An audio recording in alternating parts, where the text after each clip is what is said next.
Вот так я уже делал 2 раза, притом вы можете это все дело наблюдать благополучным образом. Где? Правильно, на YouTube-канале Польза.нет. Вот сейчас у меня отрубился экран. Если вы увидите в обзоре, что он погиб, значит он погиб. Смотрим. Всем привет, вы на канале Польза.нет, и здесь только быстрые обзоры и долгие стримы. И сегодня, вопреки всему, несмотря ни на что, мы будем с вами обозревать iPhone 14 Pro. Что с ним уже было? Я уже 3 часа его прожаривал на стриме, я играл в него, я скидывал киноэффект видео. Здесь в этом ролике будет собрано все, недостатки, преимущества. Помимо этого, разумеется, примеры фото, видео. И следующий ролик будет уже сравнение с iPhone 13 Pro или с 13 Pro Max. Решим. Смартфон по съемке самый лучший на рынке. То есть я его поюзал сутки, до этого я пользовался 13 Pro Max, флагманов у меня хватает. И здесь самый очуменный экран, это факт. Здесь классная влагозащита, которая мой смартфон не спасла. Вы можете посмотреть, как он на ночь окирпичивался. Но в смартфоне много недостатков. Он также сбрасывает яркость через 6-7 минут в игре. Разумеется, вход пишется на сам смартфон в 4К 60 FPS. Единственное, используется петличка Rode. В обзоре вы услышите, как работают микрофоны. Если хотите насладиться, как они работают, то у меня есть 30-минутный обзор на лайв-канале, где я снимаю в киноэффекте, рассказываю про итоги стрима. И вот там на последние 5 минут я отключил микрофон, он вам не понравится. Сразу спойлерну. Плюс не забываем, что iPhone 14 я разыгрываю либо 11-11, либо мы как под стримом наберем 10 тысяч лайков. Сегодня уже 2,5 набили. Смотрим. Сегодня я распакую для вас и расскажу немного о iPhone 14 Pro, и потом вы узнаете мое мнение. Благополучным образом вот это вот дело все срываю. И первое, я уже этот смартфон, который при вас по второму разу распаковываю, я только верхушку в прошлый раз распаковывал, я уже гонял. 3 часа я гонял его на стриме, на лайве, для того, чтобы проверить, как быстро он перегревается в видео. Посмотрите в описании, самое интересное там условия того, каким образом я буду разыгрывать iPhone 14, который я тоже куплю, по-быстрому пообозреваю и буду потом разыгрывать. Если условия не выполним, то 11-11 разыграю. Если условия выполним раньше, то разыграю сейчас. Что еще интересного есть в примерах? На лайв-канале есть то, как я его топил, там другая чуть-чуть история, плюс еще на стриме я его топил, и в начале ролика вы тоже видели, как я его топил. Он не умер, проблемы у него тоже были. Почему? Потому что он у меня временно окирпичился, я думал, все, но у меня получилось все-таки сделать обзор. Если говорить о смартфоне, я 1000 раз повторю, что здесь 120 Гц, это очень круто, здесь лучший экран на планете. Съемки, допустим, фронталки в 4К 60 FPS, даже ночью, на лайв-канале я выгружал 30-минутный ролик, это дело снимает великолепно. Но если вы будете снимать с его родным микрофоном, а не родами, я снимал с родами, то тогда вы будете как минимум расстраиваться. Микрофон здесь не самый топовый. Здесь топовая стабилизация, здесь, разумеется, у нас будет топовый автофокус. Все очень круто, я снимаю сам на iPhone. Мой оператор Игорь снимает на iPhone, и все это мега классная штуковина. Кроме определенных моментов. Эти моменты я тоже выгрузил на лайв-канале 10 недостатков, там включаю его комплект, который ни о чем. 207 граммов вес этого чуда. Размеры 147 миллиметров, 147,8. Ширина 71,5. Толщина с блоком камер, без защитной пленки, металлом 12,2. И без камер 7,9 миллиметра. Выглядит вот так. Понятно, что цвет вы берете под себя. Логично, что вы будете покупать под это дело чехол. Но если вас не смутит, выглядит ровно точно так же, как 13 Pro. И по большому счету вот так. Разглядеть разницу, ну, очень сложно. Он чуть-чуть получается выше. Чуть-чуть шире. Ну да, они чуть-чуть более скошены, окей. Смотрим.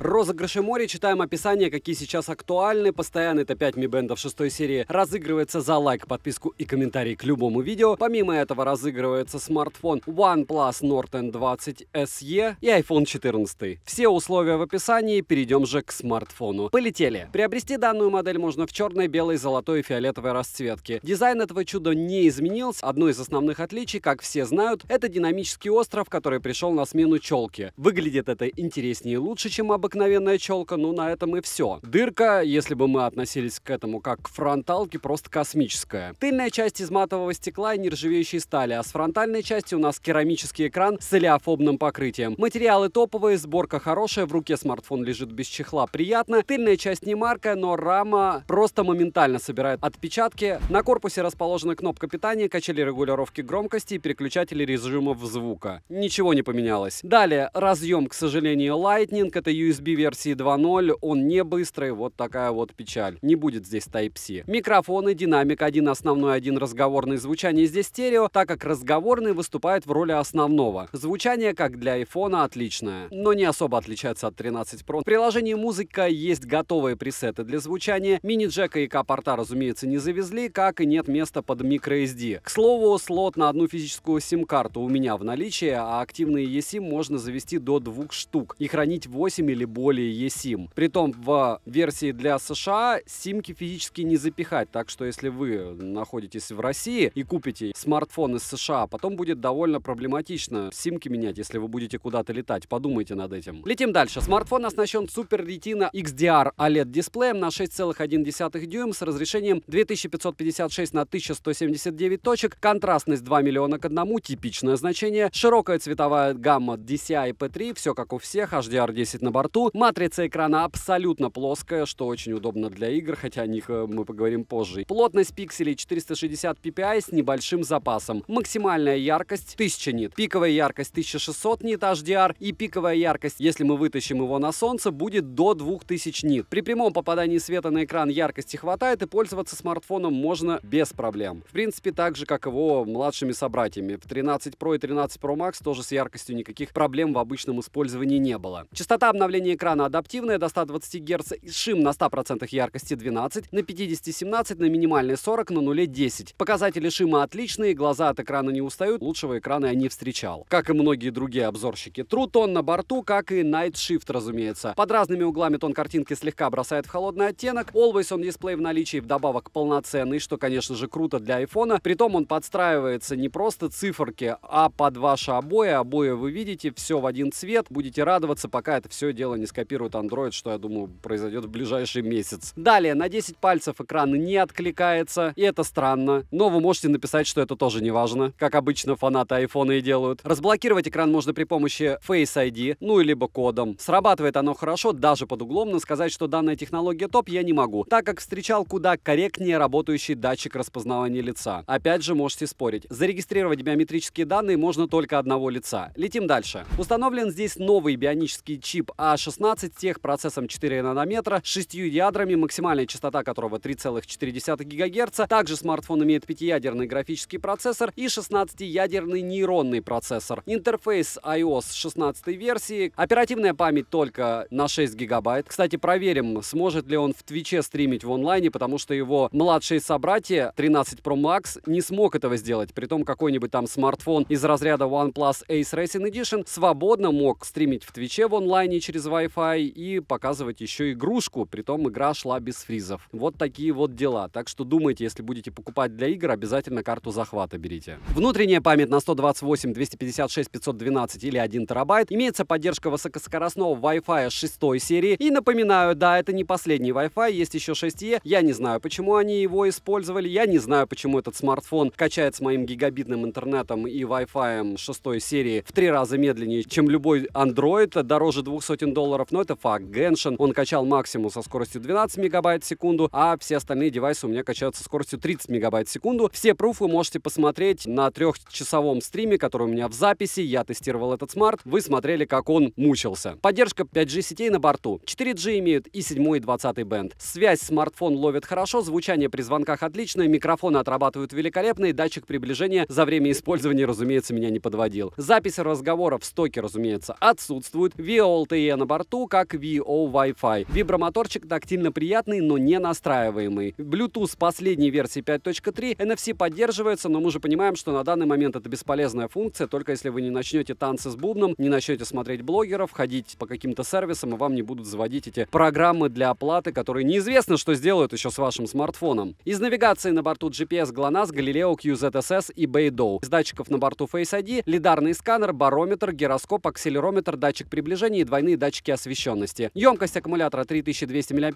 Смартфон поддерживает проводную зарядку до 30 Вт, беспроводную зарядку MagSafe до 15 Вт, стандартно QI до 7,5 Вт. Заряжается он с 0 до 40% заряда за 20 минут, от 0 до 50 за 25, от 0 до 100 у меня он зарядился за 1 час 30 минут, но это со стандартной зарядкой не на 30 Вт, а на 20 Вт от тех же яблок. То есть на 30-ваттной он зарядится быстрее. За 30-минутную ночную съемку на фронтальную камеру при 4К 60 FPS уходит 20% заряда. За час просмотра видео на YouTube ушло 9% заряда при 100% яркости по Wi-Fi. За час игры в New State Mobile улетает 33% заряда, и вы понимаете, да, что вряд ли он вывезет 3 часа. А на 8-й минуте iPhone сбрасывает яркость в 9 раз от общей яркости, и максимальная температура смартфона при игре у меня составляла 45 градусов. Опять же, все пруфы на стриме. Я тестирую все при вас, и продавать мне вам это не надо. Я буду ходить с этим смартфоном, никуда теперь не денусь. Но играть можно, опять же, без лагов, но единственное, вот яркости будет не хватать примерно так же, как в Red Magic 3-го эшелона. Он тоже сбрасывает яркость примерно на 8-й минуте. Перейдем же к тестам. В Antutu на горячую смартфон во время стрима выдал 900 тысяч попугаев, а на холодную через сутки 808 тысяч попугаев. Но опять же, попугаями яблоки мерить неправильно. Storage-тест показал неплохие 59 тысяч, в Geekbench в сингл-коре выдал он 1885, в мультикоре 5269, в ML Geekbench показал 981 балл. Основной блок камер с тыльной части имеет несколько модулей и светодиодную вспышку. Основной сенсор на 48 мегапикселей с оптической стабилизацией, сверхширик на 12 мегапикселей с углом обзора в 120 градусов, телефото на 12 мегапикселей с оптической стабилизацией, трехкратный объектив на 12 мегапикселей с оптической стабилизацией. Запись видео доступна в максимальном разрешении 4К 60 FPS, 8К не завезли, как и 120 FPS для 4К. Кто снимал на OnePlus 9 Pro, вы помните этот флагман в 4К 120 FPS с формулировкой «почему нет?», «почему, ладно, нет 8К, но почему в 4К 120 FPS таким процессором нет?» Это вопрос дня. 30 минут съемки в максимальном разрешении файл выдает примерно в 20 гигабайт, при этом смартфон нагревается до 50 градусов. В кинематографическом режиме максимальное разрешение 4К 30 FPS, притом и на фронталку, и на основную камеру. Есть автофокус, он крутой. Запись HDR-видео с поддержкой Dolby Vision в максимальном разрешении 4К 60 FPS. Смартфон имеет трехкратное оптическое увеличение, двухкратное OIS уменьшение и 15-кратное цифровое увеличение, которое я бы на вашем месте не использовал. Ужасно это все. Ну, в принципе, все как у всех. X15 здесь бесполезно. Пока. Думаю, допилят с прошивками. В настройках камеры большое количество полезных функций, за что действительно спасибо производителям. А также мы имеем различные режимы как для фотосъемки, так и для видеосъемки. Но, к примеру, того же двухоконного режима нет полезной функции паузы для видеосъемки. И в целом, в отличие от Android устройств, если брать топовые смартфоны, то в Apple мало интересных режимов, но при этом те, которые на борту, отрабатывают на ура. Плюс можно очень много приличных программ сторонних, платных скачать, и они будут работать намного лучше, чем чисто Android. Это мой user experience. Фронтальный сенсор True Deep на 12 мегапикселей с автофокусировкой, максимальное разрешение для съемки видео 4К 60 FPS. К слову, примеры съемки фронтальной камеры в 4К 60 FPS у меня уже выгружены на лайв-канале, можете посмотреть там одним кадром. Плюс вы сможете сравнить там микрофоны. Микрофоны не лучшие у этого дела. Примеры киноэффекта я тоже 2 раза уже на лайв выгрузил. Качество что фото, что видеосъемки стало лучше, чем в 13-й линейке. К слову, завтра будет сравнение 14 Pro и 13 Pro, и вы сможете наглядно увидеть разницу в съемке. Или не увидеть, что тоже очень даже возможно. Микрофон отрабатывает неплохо, но я ожидал лучшего. Стабилизация имеет новую систему, и это заметно. Для моего сценария использования лучше камер, чем у iPhone, я не встречал. Nothing special. Это не только они делали, но они лучше всех, как всегда, эти функции реализовывают. Яблоко в съемке молодцы. Короткие примеры вы сейчас увидите.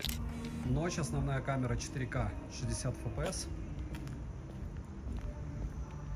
И тут прям хороша стабилизация. Нет, еще 4 утра нет. 3:55. Можно с этого дела все переходить на X6. Видите сами, можно плавно, можно не плавно, но на ультраширик нельзя. Ультраширик 4К 60 FPS. Сейчас снимаю со штатива. Это был не стабилизатор. Буду снимать с руки.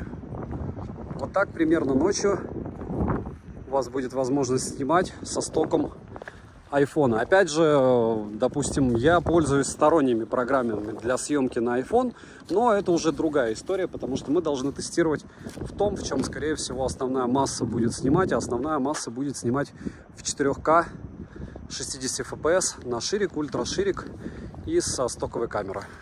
Без заморочек, правильно? Здесь можно с ультраширика делать X1 и X1,5. HD 60 FPS, съемка с одной руки, фронталка. Только что делал съемку в X15 максимум, цифровую фото. Я вам скажу, что ну не фонтан он снимает ночью, что неудивительно. Потому что все эти зумы и иксы, ну это такое себе. Кстати, можно попробовать. Нет, фронталкой зумить нельзя и там ничего не приближать, не отдалять нельзя. Но можно делать одновременные фотографии. Вот для примера киноэффект, но он пишет слишком темно, что неудивительно. Посмотрел запись в 4К 60 FPS тех 30 минут, что я ходил с фронталкой. Но это шик. Это шик. Я не знаю, как он так снимает. Вот то, что я сейчас вижу, это шлак. А то, что вы видите, будете в итоге, ну вот посмотрите 30-минутную фронталку, потому что я не ожидал. Его там колбасило по полной программе этот смартфон, а в итоге он выдал такую картинку. Фронталка, подземка, 4К 60 FPS. Самый неприятный свет, какой только я устраиваю для теста всем смартфонам. И даже сейчас я вижу, что смарт снимает хорошо. В стоке нет никаких штук из-за разряда, как у Realme или у Xiaomi. Им нет смысла устраивать эти заманухи с двумя одновременно камерами, еще с чем-то. Я уверен, что если покопаться в программах просто море, я сам знаю несколько программ, которые позволят вам это делать. Но вот здесь даже на экране уже видно, что съемка просто шикарная.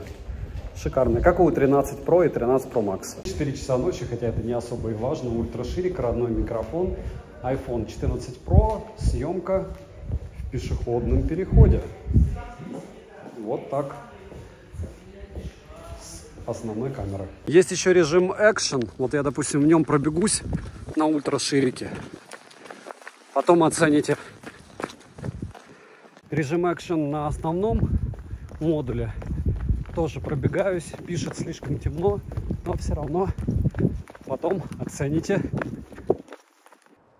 Всем привет! Вы на канале Польза.нет, меня зовут Саня, и здесь только быстрые обзоры и долгие стримы. Сейчас за 5 минут я перечислю вам 10 основных недостатков iPhone 14 Pro. Опять же, по моему мнению, после, получается, 3-часового стрима я его гонял при вас, уже топил, уже он у меня 2 раза проходил стресс-тест и тест в Antutu, заряжал, разряжал. Начнем. Всего 5 минут, опять же, вот сейчас я несу его не на стабилизаторе, а просто на селфи-палке. Вы видите, как отрабатывает стабилизация у него. Это неплохо, плюс это киноэффект. Начнем. В играх сбрасывает яркость он в среднем на 6-8 минуте, даже включая PUBG.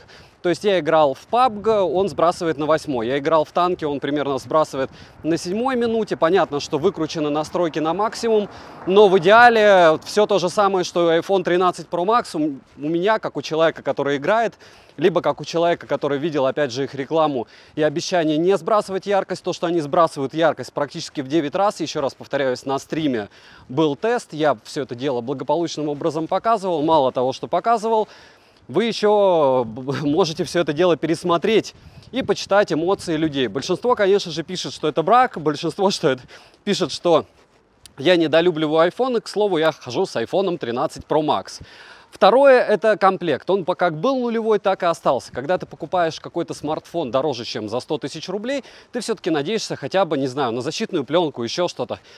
Они ничего не поменяли, ничего не появилось нового. Ну хорошо, флаг им в руки, но это тоже серьезный минус по мне. Третье – это габариты. Размеры и рамки просто огромные.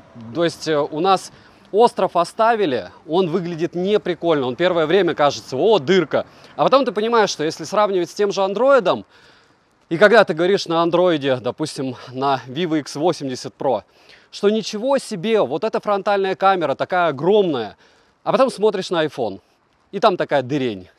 И опять же, мне кажется, что это не совсем правильно считать это не минусом. Плюс еще вес здесь космос. Понятно, многим нравится, что это дело весит много, но, допустим, девушки либо люди, у которых вес меньше, чем 70 килограммов, думаю, радоваться особо дико не будут. Четвертый момент – это микрофоны. Сейчас я, разумеется, декламирую вам все это на родовский микрофон. В конце я его сниму, и вы услышите родной микрофон. К слову, 30-минутный тест на фронталку в 4К 60 FPS был уже выгружен мной на YouTube. Вы можете посмотреть на последние 5 минут. Я отключал родовский микрофон, это был ужас. Пятый. Внешний вид вообще не поменяли. Ну реально, то есть дизайнеры, даже дизайнеры не стали заморачиваться. И яблоко осталось таким же, как 13 Pro, у меня 13 Pro Max и все остальное. С этим делом я буду, разумеется, его сравнивать. Lightning, USB 2.0, welcome, ничего по кабелю вы так и не сможете скидывать. Все это будет долго, мучительно, никакие фото и видеофайлы у вас не скинутся. К слову, этот файл, разумеется, будет в телеграм-канале с фотками и видеопримерами в стоке, чтобы вы могли увидеть, как это все выглядит и сколько это дело весит. Следующий момент. У меня он самопроизвольно греется, вот просто в простой. Глюки при подключении к старому смартфону. Он у меня 2 раза сбрасывал, окирпичивался. И оповещения об утоплении у меня его не было. Как он окирпичивался, что происходило, подробности на стриме, а в шортсах есть записи. Но это мой user experience. 8-е, это переключается в 4К 60 FPS между ультрашириком и шириком. Этот смартфон не может. То есть он может только в 4К 30 FPS с ультраширика переходить на ширик, на основную камеру. Нет 4К 120 FPS и нет 8К 30 FPS или еще 24, без разницы. 9-е, это в стоковой камере все-таки мало функций. Опять же, у вас может быть другой подход. Но вот мне кажется, что не хватает здесь ни двухоконного режима, не хватает паузы, не хватает того, что перегрев до 50 градусов. Опять же, тестировал все это с понижением яркости экрана.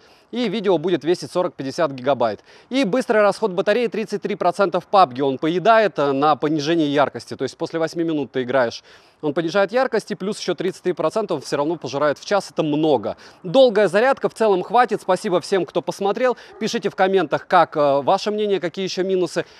Киноэффект 4К 30 FPS, улица, съемка с одной руки, и вы прекрасно видите, что это все дело неплохо отрабатывает. В YouTube я уже выгружал, в шортсы максимум он выгружает, если сам ничего не делая, в HD. Если что-то делать, то, разумеется, можно выгрузить в лучшем разрешении в основные ролики, но мне это не надо. Примеры вот такого есть на канале. На 6 минут я снимал 10 недостатков этого смартфона, по моему мнению, уже выложил. В описании будет ссылка, и там киноэффект был 5 минут.